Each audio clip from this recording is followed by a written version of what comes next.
আজকে নিয়ে চলে এসেছি একই ভিডিওতে 4 রকম দুর্দান্ত স্বাদের এবং নতুন পদ্ধতিতে তৈরি ডিম পরোটা রেসিপি। পরোটাগুলো বানিয়ে নেওয়ার জন্য আমি এখানে 1 কাপ পরিমাণ ময়দা নিয়ে নিচ্ছি। আপনারা চাইলে আটা দিয়েও পরোটাগুলো বানিয়ে নিতে পারবেন। এবারে ময়দার মধ্যে সামান্য পরিমাণ লবণ দিয়ে দিলাম আর দিয়ে দিচ্ছি হাফ চা চামচ পরিমাণ চিনি। আজকের পরোটাগুলো তৈরি করার জন্য আজকে আমি কোনো রকম আটা মাখবো না, অল্প অল্প করে বারে বারে পানি দিয়ে একটা ব্যাটার তৈরি করে নেব। ব্যাটারটা তৈরি করার সময় কিন্তু একেবারে পানি দিয়ে ফেলা যাবে না, বারে বারে অল্প অল্প করে পানি দিয়ে ব্যাটারটা তৈরি করে নিতে হবে। তা না হলে কিন্তু এই ব্যাটারের মধ্যে গোটা ভাব থেকে যেতে পারে। তাই পানিটা বারে বারে অল্প অল্প করে দিয়েই ব্যাটারটা রেডি করে নেবেন। তো এখানে ব্যাটারটা আমার খুব ভালোভাবে তৈরি করা হয়ে গেল। এবার একটা চামচ দিয়ে আপনাদের ব্যাটারের কনসিস্টেন্সিটা দেখিয়ে দিচ্ছি। দেখুন, ঠিক এইভাবে আমি ব্যাটারটা গুলে নিয়েছি। খুব বেশি ঘনও না, আবার খুব বেশি পাতলাও না। এবারে বাটিটা এক সাইডে সরিয়ে রেখে আমি এখানে আরও একটা বাটির মধ্যে নিয়ে নিচ্ছি 1 কাপ পরিমাণ আলু। আর এখানে আমি সেদ্ধ আলু নিয়েছি। আলুটাকে একেবারে ছোট ছোট কুচি কুচি করে কেটে নিয়েছি। এবারে আলুর মধ্যে একটা ছোট সাইজের টমেটো একেবারে কুচি করে কেটে দিয়ে দিয়েছি। এখানে টমেটোর বীজটাকে আমি বাদ দিয়ে নিয়ে নিয়েছি। আর অল্প করে একটু ধনেপাতা কুচি দিয়ে দিয়েছি। তারপরে স্বাদ মতো লবণ দিয়ে দিলাম। আর এখানে হাফ চা চামচ পরিমাণ চাট মশলা দিয়ে দিচ্ছি। চাট মশলা দিলে কিন্তু ডিম পরোটাটা খেতে ভীষণ ভালো লাগবে। আর ঝালের জন্য অল্প করে কাঁচামরিচ কুচি দিয়ে দিয়েছি। এবার একটু ভালো করে এগুলোকে মিশিয়ে নেব। এবার যখন আলুটা খুব ভালোভাবে মিশিয়ে নেওয়া হয়ে গেছে, তখন আমি এর মধ্যে 2টো ডিম ভেঙে দিয়ে দেব। তো এইভাবে ডিম পরোটাগুলো একবার বানিয়ে খেয়ে দেখবেন, খেতে কিন্তু ভীষণ মজার হয়। এইভাবে ডিম পরোটাগুলো বানিয়ে খেলে কোনো রকম সবজি করার ঝামেলা থাকে না। হাতে মাত্র 10 মিনিট সময় থাকলে আপনারা ঝটপট এই পরোটাগুলো বানিয়ে নিতে পারবেন। তো 2টো ডিম ভেঙে নিয়ে এখানে ডিমটাকে সব কিছুর সঙ্গে খুব ভালো করে মিশিয়ে নিতে হবে। এখানে যদি আলুর পরিমাণটা আপনারা বাড়িয়ে নেন, তবে কিন্তু এখানে ডিমের পরিমাণটাও বাড়িয়ে নেবেন। তো সব কিছু খুব ভালো করে এবার মিশিয়ে নেওয়া হয়ে গেছে। এবার আমি পরোটাগুলো আপনাদের তৈরি করে দেখিয়ে দিচ্ছি।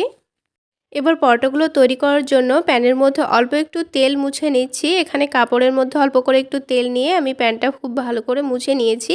তাহলে পরোটাগুলো কিন্তু নিচে থেকে লেগে যাবে না। এবার 1 চামচ ব্যাটার দিয়ে দিলাম। এবার প্যানের হাতলটা ধরে একটু করে দুলিয়ে গোল করে নেব। তো এখানে যদি আপনারা বড় করে পরোটাগুলো বানাতে চাচ্ছেন, তাহলে এখানে আরও 1 চামচ ব্যাটার দিয়ে দেবেন।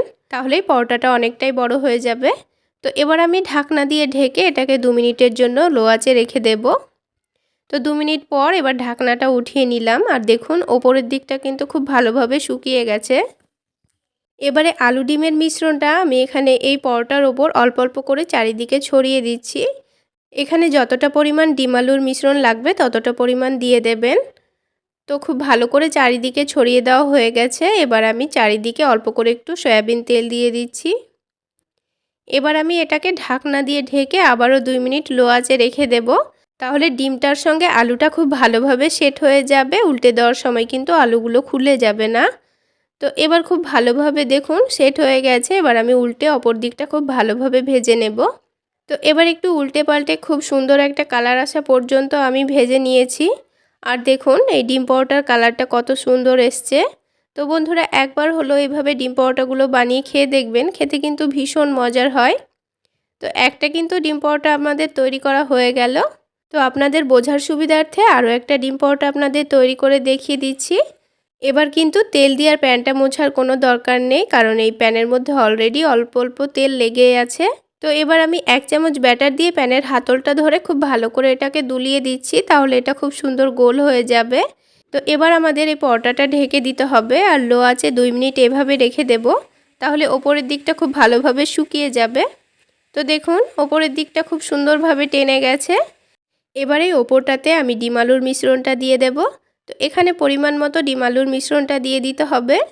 তো ডিম আলুর মিশ্রণটা দিয়ে চারিদিকে খুব ভালো করে ছড়িয়ে দেব। তারপর ঠিক একইভাবে অল্প করে একটু সয়াবিন তেল চারিদিকে ছড়িয়ে দিচ্ছি। দিয়ে এটাকে 2 মিনিটের জন্য আবারও ঢেকে দিতে হবে। তো লো আঁচে এই পরোটাগুলো ভেজে নিতে হবে। তো দেখুন 2 মিনিট পর ওপরের দিকটা কিন্তু খুব সুন্দরভাবে টেনে গেছে আর আলুগুলোও খুব সুন্দরভাবে সেট হয়ে গেছে। এবারে পরোটাটা উল্টে পাল্টে খুব সুন্দর কালার আসা পর্যন্ত ভেজে নেব। তো বন্ধুরা, আজকের এই ডিম পরোটা রেসিপি আপনাদের কেমন লাগলো অবশ্যই কমেন্ট সেকশানে জানাবেন। আর ভালো লাগলে একটা লাইক শেয়ার করে দেবেন। সেই সাথে আমার ইউটিউব চ্যানেল থেকে দেখে থাকলে চ্যানেলটি সাবস্ক্রাইব করে দেবেন, আর ফেসবুক পেজ থেকে দেখে থাকলে পেজটি ফলো করে দেবেন। তো বন্ধুরা, ঠিক একই রকমভাবে আমি সবগুলো ডিম পরোটা ভেজে নিয়েছি। আর দেখুন দেখতে কতটা লোভনীয় হয়েছে, খেতেও কিন্তু ভীষণ মজার হয়েছিল। তো বন্ধুরা, হাতে খুবই কম সময় থাকলে আপনারা বাচ্চাদের স্কুল টিফিনে এগুলো বানিয়ে দিতে পারেন, তারা কিন্তু খুবই মজা করে খেয়ে নেবে। এবার আমি আপনাদের আরও একটি অন্যরকম পদ্ধতিতে ডিম পরোটা বানিয়ে দেখাবো। তো পরোটাগুলো তৈরি করার জন্য আমি এখানে 1 কাপ পরিমাণ ময়দা নিয়ে নিচ্ছি। চাইলে আপনারা ময়দার পরিবর্তে আটাও নিয়ে নিতে পারেন। তারপরে হাফ চা চামচ লবণ দিয়ে দিয়েছি আর হাফ চা চামচ বেকিং পাউডার দিয়েছি। চাইলে বেকিং পাউডারটা স্কিপ করতে পারেন। তার সাথে একটা ডিম ভেঙে নিচ্ছি। আজকে আমি ময়দার কোনো রকম ডো তৈরি করছি না। এখানে আমি 1 গ্লাস মতো দুধ নিয়েছি, আর এই দুধটা দিয়েই আমি এখানে ব্যাটারটা রেডি করে নেব। তো দুধটা আমি আগে থেকে জাল করে ঠান্ডা করে নিয়েছি। তো এখানে অল্প অল্প করে দুধ দিয়ে খুব সুন্দর করে একটা পাতলা স্মুথ ব্যাটার তৈরি করে নিতে হবে। আমি এখানে দুধ দিয়ে ব্যাটারটা রেডি করে নিচ্ছি, চাইলে আপনারা পানি দিয়েও ব্যাটারটা রেডি করে নিতে পারেন। তবে দুধ দিয়ে ব্যাটারটা রেডি করে নিলে পরোটাগুলো খেতে অনেকটাই টেস্টি হয়। তো ব্যাটারটা কিন্তু আমার তৈরি করা হয়ে গেছে। এবার আমি ব্যাটারের কনসিস্টেন্সিটা আপনাদের দেখিয়ে দিচ্ছি। দেখুন, খুব বেশি ঘনও না আবার খুব বেশি পাতলাও না। চামচটা খুব সুন্দরভাবে কিন্তু কোট করে নিচ্ছে। ঠিক এইরকমই পাতলা করে ব্যাটারটা রেডি করে নিতে হবে। তো ব্যাটারটা এক সাইডে রেখে, যেহেতু আমি এখানে ডিম পরোটা তৈরি করে নেব, সেই জন্য এখানে 2টো ডিম ভেঙে নিচ্ছি। এবার দিয়ে দেবো স্বাদ মতো লবণ, আর ঝালের জন্য কয়েকটা কাঁচামরিচ কুচি দিয়ে দিচ্ছি। তারপরে এর মধ্যে দিয়ে দেব পেঁয়াজ কুচি আর দিয়ে দিচ্ছি টমেটো কুচি। সবশেষে সামান্য পরিমাণ লাল মরিচের গুঁড়ো দিয়ে দিচ্ছি। চাইলে আপনারা এখানে চাট মশলাও দিতে পারেন। তো এবার সব কিছুকে চামচটা দিয়ে খুব ভালো করে মিশিয়ে নিচ্ছি। তো একটু সময় নিয়ে খুব ভালো করে মিশিয়ে নিয়ে এটাকে এক সাইডে আমি রেখে দেব। এবার এই প্যানের মধ্যে অল্প একটু তেল দিয়ে খুব ভালো করে তেলটাকে প্যানের চারিদিকে মুছে নিচ্ছি। এভাবে প্যানটা একটু মুছে নিলে পরোটাগুলো কিন্তু খুব সুন্দরভাবে প্যান থেকে উঠে আসবে। তো পরোটা ভাজার আগে এইভাবে একটু নাড়াচাড়া করে দিতে হবে। তারপর 2 চামচ মতো ব্যাটার দিয়ে দিচ্ছি। তো ব্যাটারটা দেওয়ার পর এটাকে হালকা একটু প্যানটাকে ধরে দুলিয়ে দেব, তাহলে কিন্তু এটা বড় রুটির মতো একটা গোল শেপ চলে আসবে।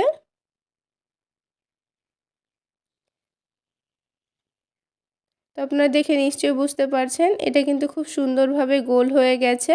এবার লো আঁচে এটাকে কিছুক্ষণ রাখলেই দেখবেন ওপরের দিকটা খুব সুন্দরভাবে শুকিয়ে গেছে। এবার এটাকে আমি উল্টে নিয়েছি।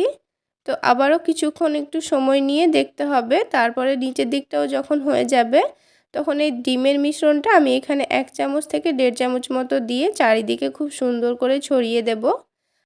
খুব ভালো করে ডিমের মিশ্রণটা ছড়িয়ে দেওয়া হয়ে গেলে এটাকে ঢাকনা দিয়ে একটু ঢেকে দিতে হবে। খুব বেশি সময় না, 1 মিনিটের জন্য ঢেকে রাখলেই হবে। 1 মিনিট সময় ঢেকে রেখে এটাকে আবারও ভেজে নিতে হবে। 1 মিনিট পর দেখুন এই পরোটাটা কিন্তু অনেকটাই ফুলে উঠেছে। তো এবার এটাকে উল্টে দিতে হবে। তো তার আগে চারিদিক থেকে 1 চামচ পরিমাণ সয়াবিন তেল দিয়ে দিচ্ছি, কারণ এই ডিমটা যখন উল্টে দেব তখন ওই তেলের কারণে ডিমটা খুব সুন্দরভাবে ভাজা হবে। তো আর বেকিং পাউডার দেওয়ার জন্য দেখুন পরোটাটা খুব সুন্দর নরম সফট আর একটু ফুলকো হচ্ছে। তো উল্টে দেওয়ার পর আবারও ঢাকনা দিয়ে আমি 1 মিনিটের জন্য এটাকে ঢেকে রেখে দিলাম। তারপর খুব সুন্দর করে উল্টে পাল্টে ভেজে নেব। তো 1 মিনিট পর আমি ঢাকনাটা উঠিয়ে নিয়ে এটাকে আবারও উল্টে দেব। তো এভাবে উল্টে দেওয়ার পর যদি দেখে মনে হয় ভাজা হয়নি, তবে এটাকে আবারও উল্টে পাল্টে খুব সুন্দর করে ভেজে নিতে হবে। তো এই পরোটাটা কিন্তু খুব সুন্দরভাবে ভাজা হয়ে গেছে। তো এবার এটাকে তুলে নিচ্ছি। তো একটা পরোটা আমার তৈরি করা হয়ে গেল। ঠিক এই রকম করে সবগুলো পরোটা আমি তৈরি করে নেব। আর এটাকে এবার রোল করে কেটে আমি সার্ভ করে নিচ্ছি। তাহলে বন্ধুরা দেখলেন তো আজকের কত সহজেই ডিম পরোটাটা তৈরি করা হয়ে গেল। খেতে কিন্তু দারুণ টেস্টি হয় বন্ধুরা, চাইলে আপনারা একবার হলো বানিয়ে নিতে পারেন। আর এইরকমই অনেকগুলো সহজ সহজ পরোটা রেসিপি আমার চ্যানেলে দেওয়া আছে, আপনারা চাইলে সেখান থেকে দেখে নিতে পারেন। এবার এই পরোটাগুলোকে আপনারা চাইলে টমেটো সসের সঙ্গে পরিবেশন করে নিতে পারেন। তাহলে বন্ধুরা আজকের এই ডিম পরোটা আপনাদের কেমন লাগলো অবশ্যই কমেন্ট সেকশানে জানাবেন। আর ভালো লাগলে একটা লাইক শেয়ার করে আমার চ্যানেলটি সাবস্ক্রাইব করে আমার পাশেই থাকবেন। তো আমাদের আরও একটি ডিম পরোটা কিন্তু হয়ে গেল। এবার এই ডিম পরোটাটা বানিয়ে দেখাচ্ছি, দেখুন খেতে দারুণ লাগবে। তাহলে পরোটাগুলো বানানোর জন্য সবার প্রথমে আমি এখানে 1 কাপ ময়দা নিয়ে নিচ্ছি। চাইলে আটা দিয়েও বানিয়ে নিতে পারবেন। এবার এই ময়দার মধ্যে সামান্য পরিমাণ লবণ আর সামান্য পরিমাণ চিনি দিয়ে দিচ্ছি। এখানে ময়দার পরিমাণটা অল্প বলে লবণ আর চিনিটা অল্প করে দিয়েছি। এবার সব কিছুকে একটু ভালো করে মিশিয়ে নেব। তারপরে অল্প অল্প করে পানি দিয়ে আমি এখানে একটা সফট ডো তৈরি করে নেব। তো এখানে কিন্তু আমি এই ময়দার মধ্যে কোনো রকম তেল দিলাম না, এমনি এটাকে মেখে নিচ্ছি। আপনারা চাইলে অল্প করে একটু তেল মাখিয়েও নিতে পারেন। এবার এটাকে খুব ভালো করে ডো তৈরি করে নিয়ে এটাকে আমি 5 মিনিটের জন্য রেস্টে রেখে দেব। এবারে ডিম পরোটার জন্য ডিমটাকে গুলে রেডি করে নিতে হবে। তো এরকম একটা বড় প্লেটের মধ্যে ডিমটা গুলে নিলে কিন্তু পরোটাগুলো তৈরি করতে খুবই সুবিধা হবে। সেজন্য আমি এরকম একটা প্লেটের মধ্যে দুটো ডিম ভেঙে নিচ্ছি। পরোটার পরিমাণ যদি আপনারা বাড়িয়ে নিতে চান তাহলে এখানে ডিমের পরিমাণটাও একটু বাড়িয়ে নেবেন। এবার এখানে দিয়ে দেবো পেঁয়াজ কুচি, আর তারপরে ঝালের জন্য দিয়ে দিচ্ছি কাঁচামরিচ কুচি, আর অল্প করে একটু দিয়ে দিচ্ছি ধনেপাতা কুচি। আপনাদের হাতের কাছে ধনেপাতা না থাকলেও এটা এমনিতে বানিয়ে নিতে পারবেন। এবার এখানে স্বাদমতো লবণ দিয়ে দিয়েছি, আর অল্প করে একটু চাট মশলা দিয়ে দিয়েছি। হাতের কাছে চাট মশলা থাকলে অল্প করে একটু দেওয়ার চেষ্টা করবেন, পরোটাগুলো খেতে ভীষণ মজার হয়। এবার সব কিছুকে ভালো করে মিশিয়ে নিতে হবে। তো ডিমটা খুব ভালো করে মিশিয়ে নেওয়া হয়ে গেছে। এবার আমাদের পরোটাগুলো তৈরি করে নিতে হবে। তো সেই জন্য ডোটাকে আবারও একটু ভালো করে মথে নিচ্ছি। তো 5 মিনিট রেস্টে রাখার পর ডোটা কিন্তু অনেকটাই সফট হয়ে গেছে। তো ডোটাকে আবারও খুব ভালো করে মথে নিয়ে এবার আমি লেচিগুলো কেটে নেব। তো আমি এখানে ছোট ছোট সাইজের লেচিগুলো কেটে নিচ্ছি। আপনারা যত বড় পরোটাগুলো বানাতে চাচ্ছেন সেই অনুযায়ী লেচিগুলো কেটে নেবেন। তো সবগুলো লেচি আমার কাটা হয়ে গেছে। এবার একটা একটা করে লইগুলো তৈরি করে নেব। তারপরে সবগুলো রুটি একসঙ্গে বেলে নেব, তাহলে পরোটাগুলো তৈরি করতে খুবই সুবিধা হবে। তো সবগুলো লই তৈরি করা হয়ে গেছে। এবার আমি আপনাদের একটা একটা করে পরোটাগুলো তৈরি করে দেখিয়ে দিচ্ছি। এবারে একটা করে লই নিয়ে ময়দার মধ্যে ভালো করে ডুবিয়ে আমি বড় করে একটা রুটি বেলে নেব। তো এখানে রুটিটা আমি একটু পাতলা করে বেলে নেব। তো বড় করে রুটি বেলা হয়ে গেছে, আর অনেকটাই পাতলা করে আমি রুটিটা বেলে নিয়েছি। এবার এক্সট্রা ময়দা যেটা লেগেছিল সেটাকে ভালো করে ঝেড়ে নিয়ে এটাকে একটা প্লেটের ওপর রেখে দিলাম। তো সবগুলো রুটি আমি একসঙ্গে বেলে নিয়েছি। এবার একটা একটা করে পরোটাগুলো আপনাদের তৈরি করে দেখিয়ে দেব। তো এই পরোটাগুলো তৈরি করার আগে আমি এখানে একটা প্যান গরম করতে বসিয়ে দিয়েছিলাম। তার মধ্যে অল্প করে একটু তেল দিয়ে দিচ্ছি। তেলটা যখন হালকা গরম হয়ে যাবে তখন আমি পরোটাগুলো এর মধ্যে দিয়ে দেব। এবার আমি পরোটাগুলো কিভাবে তৈরি করে নিচ্ছি দেখুন। তো এখানে এই রুটিটাকে আমি ডিমের মধ্যে রেখে দিয়েছি। তারপর ওপর থেকে একটু চামচ দিয়ে ওপরে ডিমটাকে ছড়িয়ে ছড়িয়ে দিচ্ছি। তো খুব ভালো করে যখন ডিমটা মিশিয়ে নেওয়া হয়ে যাবে তখন এই প্লেটটা প্যানের কাছে নিয়ে গিয়ে এইভাবে রুটিটাকে তুলে নিয়ে সাথে সাথে প্যানের মধ্যে দিয়ে দিতে হবে। তো বন্ধুরা, এইভাবে যদি অতিরিক্ত পাতলা হওয়ার কারণে আপনাদের তুলতে অসুবিধা হয় তাহলে রুটিটাকে একটু মোটা করে বেলে নেবেন। তাহলে পরোটাগুলো আপনাদের ডিমের মধ্যে থেকে তুলতে একটু অসুবিধা হবে না। রুটিগুলো অতিরিক্ত পাতলা হওয়ার কারণে কিন্তু ডিম থেকে তুলতে একটু অসুবিধা হতে পারে, তাই হালকা একটু মোটা করে বেলে নেবেন। এবার এই পরোটাটাকে একটু উল্টে পাল্টে হালকা করে ভেজে নেব, তাহলেই কিন্তু পরোটাটা তৈরি হয়ে যাবে। হালকা কালার চলে এসছে, এবার আমি পরোটাটাকে তুলে নিচ্ছি। তো ঠিক একই রকমভাবে আমি সবগুলো পরোটা ভেজে নিয়েছি। আর অল্প ডিমের মধ্যেই পরোটাগুলো কিন্তু খুব সুন্দর করেই ভাজা হয়ে গেছে। আর এই পরোটাগুলো কিন্তু অনেকটাই নরম তুলতুলে, আর খেতেও কিন্তু ভীষণ মজার হয়েছে। এবার সবশেষে আমি আপনাদের আরও একটি ইউনিক টেস্টের ডিম পরোটা বানিয়ে দেখাবো। খেতে কিন্তু দারুণ লাগবে। সবার প্রথমে একটা মিক্সিং বোলের মধ্যে 1 কাপ ময়দা নিয়ে নিচ্ছি। তার সাথে দিয়ে দেব সামান্য পরিমাণ লবণ আর সামান্য পরিমাণ চিনি। এবার এই শুকনো উপকরণগুলোকে একটু মিশিয়ে নিচ্ছি। তো একটু মিশিয়ে নেওয়ার পর অল্প অল্প করে পানি দিয়ে একটা ব্যাটার তৈরি করে নেব। তো এখানে আমি এই বাটিটা মেপেই ময়দা নিয়েছিলাম, সেই জন্য এই বাটি মেপে আমি এখানে 2 বাটি পানি দিয়ে দিচ্ছি। এবার একটু ভালো করে এটাকে মিশিয়ে নিতে হবে। এটা খুব ভালো করে মিশিয়ে নিতে হবে যাতে এর মধ্যে কোনো লাম্পস না থাকে। তো এখানে আমি চামচটা বাদ দিয়ে একটা হ্যান্ড উইক্স দিয়ে খুব ভালো করে মিশিয়ে নেব। তার আগে আমি এখানে আরও হাফ বাটি মতো পানি দিয়ে দিলাম। এবার ব্যাটারটাকে একটু পাতলা করে গুলে নিয়েছি। দেখুন, এর মধ্যে কিন্তু একটুও লাম্পস নেই। তো ব্যাটারটা রেডি হয়ে গেল। এবার এই ব্যাটারটা এক সাইডে সরিয়ে রেখে আমি ডিম পরোটার জন্য ডিমটা রেডি করে নেব। তো এখানে আমি 3টা ডিম আগে থেকে ভেঙে রেখেছিলাম, সেটা একটা বড় বাটির মধ্যে নিয়ে নিয়েছি। তারপর এখানে আমি কিছু সবজি কুচি করে নিয়েছি। তো টমেটো কুচি করে নিয়েছি, একেবারে মিহি করে কুচি করে নিতে হবে। এবার ঝালের জন্য কাঁচামরিচ কুচি দিয়ে দিলাম, আর দিয়ে দিচ্ছি পেঁয়াজ কুচি। ঝালের পরিমাণটা আপনারা কমিয়েও বা বাড়িয়েও নিতে পারেন। এবার স্বাদ অনুযায়ী লবণ দিয়ে দিচ্ছি, আর দিয়ে দিচ্ছি সামান্য পরিমাণ হলুদের গুঁড়ো, সামান্য পরিমাণ ভাজা জিরা গুঁড়ো আর একেবারে অল্প পরিমাণে দিয়ে দিচ্ছি গরম মশলা গুঁড়ো। এবার সব কিছুকে একটু ভালো করে মিশিয়ে নিতে হবে যাতে মশলাটা সব ডিমের মধ্যে খুব সুন্দরভাবে মিশে যায়। তো কিছুক্ষণ সময় নিয়ে এটাকে আমি খুব সুন্দর করে মিশিয়ে নিয়েছি। তো ডিমের মিশ্রণটা এবার আমাদের রেডি হয়ে গেছে। এবার পরোটাগুলো তৈরি করে নিতে হবে। এবার এই পরোটাগুলো তৈরি করে নেব, সেই জন্য প্যানটা হালকা গরম করে নিয়েছি।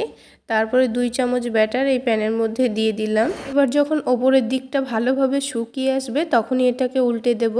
তো দেখুন বন্ধুরা, ওপরের দিকটা কিন্তু খুব সুন্দরভাবে শুকিয়ে গেছে আর খুব সুন্দরভাবে কিন্তু পরোটাটা উঠে এসেছে। তো এই পরোটার 2 দিকেই আমি হালকা করে সেঁকে নিয়েছি। তো এবার এখানে আমি তেল দিয়ে পরোটাটা ভেজে নেব, সেই জন্য একটু করে সাদা তেল দিয়ে দিলাম। আপনারা চাইলে ঘি দিয়েও ভেজে নিতে পারেন। তো এটাকে আমি উল্টে পাল্টে একটু ভালো করে ভেজে নেব। তো পরোটাটা একটু লাল লাল করে ভেজে নিচ্ছি। তো বন্ধুরা, আমরা কম বেশি অনেকেই পরোটা বানাতে জানি। তো কিভাবে একেবারেই কম সময়ে সহজ পদ্ধতিতে বানানো যায় সেই টিপসগুলো আমি আপনাদের সঙ্গে শেয়ার করছি। আশা করছি আপনাদের ভালো লাগবে। তো এবার পরোটাটা আমি উঠিয়ে রেখে দিলাম। এবার এর মধ্যে সামান্য পরিমাণ আবার তেল দিয়ে দিয়েছি। এবার এখানে 2 চামচ ডিমের মিশ্রণটা দিয়ে দিচ্ছি আর পরোটার সমান করে একটু চারিদিকে বড় করে ছড়িয়ে দিলাম। এবার এটাকে হালকা একটু ওপর দিকটা হয়ে আসবে তখন এখানে পরোটাটা আমি দিয়ে দেব। তো দেখুন হালকা কিন্তু একটু শুকিয়ে এসেছে, খুব বেশি শুকিয়ে গেলে কিন্তু আবার পরোটার সঙ্গে লাগবে না। তাই হালকা একটু শুকিয়ে আসলে এর মধ্যে আমি পরোটাটা দিয়ে দেব। তো পরোটাটা দিয়ে এভাবে খুব ভালো করে একটু চেপে দিচ্ছি, এতে করে ডিমের সঙ্গে পরোটাটা খুব সুন্দরভাবে সেট হয়ে যাবে। তো এবার নিচ দিকটা যখন হয়ে যাবে ডিমের তখন এটাকে উল্টে দেব, অপর দিকটা একটু ভালো করে ভেজে নেব। এবার এটাকে ফোল্ড করে নিচ্ছি। তো বন্ধুরা, এইভাবে ডিম পরোটাটা একবার হলো বানিয়ে খেয়ে দেখবেন, এটা খেতে কিন্তু অনেকটাই টেস্টি হয়।